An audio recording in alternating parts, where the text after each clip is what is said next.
আরজি করের আবহের মধ্যেই রাজ্য জুড়ে লাগাতার নারী নির্যাতনের অভিযোগ তুলে বুধবার ছাত্র যুব ভবন থেকে যুবতী মিছিলের আয়োজন করে সিপিআইএম ছাত্র যুব সংগঠন। এদিন আরজি কর সহ রাজ্যের নানান জায়গায় নারী নির্যাতন ও গণপিটুনির ঘটনার প্রতিবাদে বিক্ষোভ মিছিল করে সিপিএম এর বিভিন্ন যুব সংগঠন। রাজধানী ছাত্র যুব ভবন থেকে মিছিলটি শুরু হয়ে শহরের বিভিন্ন পথ পরিক্রমা করে সাধারণ মানুষের কাছে নেতৃত্বরা আহ্বান জানান এই মিছিলে এগিয়ে আসার জন্য ও পরবর্তীতে আগরতলা হেডকোয়ার্টারে ডিজিপির নিকট ডেপুটেশন প্রদান করা হয়। এদিনকার এই মিছিলে সিপিআইএম এর ছাত্র যুব সংগঠনের প্রতিনিধিরা উপস্থিত ছিলেন। আয়োজিত মিছিলে এদিন এছাড়াও উপস্থিত ছিলেন ডিওয়াইএফআই এর রাজ্য সম্পাদক নবরুণ দেব সহ অন্যান্য সংগঠনগুলির নেতৃত্ব।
একেবারে শিশু কন্যা থেকে শুরু করে স্কুল পড়ুয়া থেকে শুরু করে 50-60 ঊর্ধ্ব মহিলারা পর্যন্ত আক্রান্ত হচ্ছেন না, এমন ঘটনা একদিনও বাদ যাচ্ছে না। কি চলছে আমাদের রাজ্যে?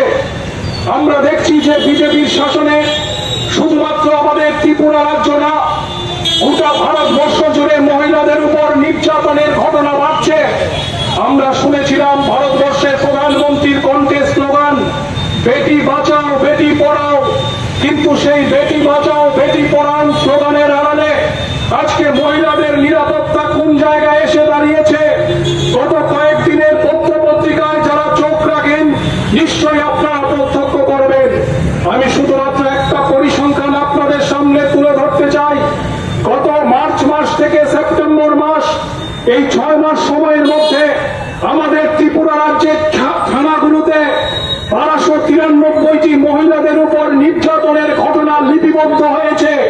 যে ঘটনা লিপিবদ্ধ হয়েছে তার বাইরেও আরো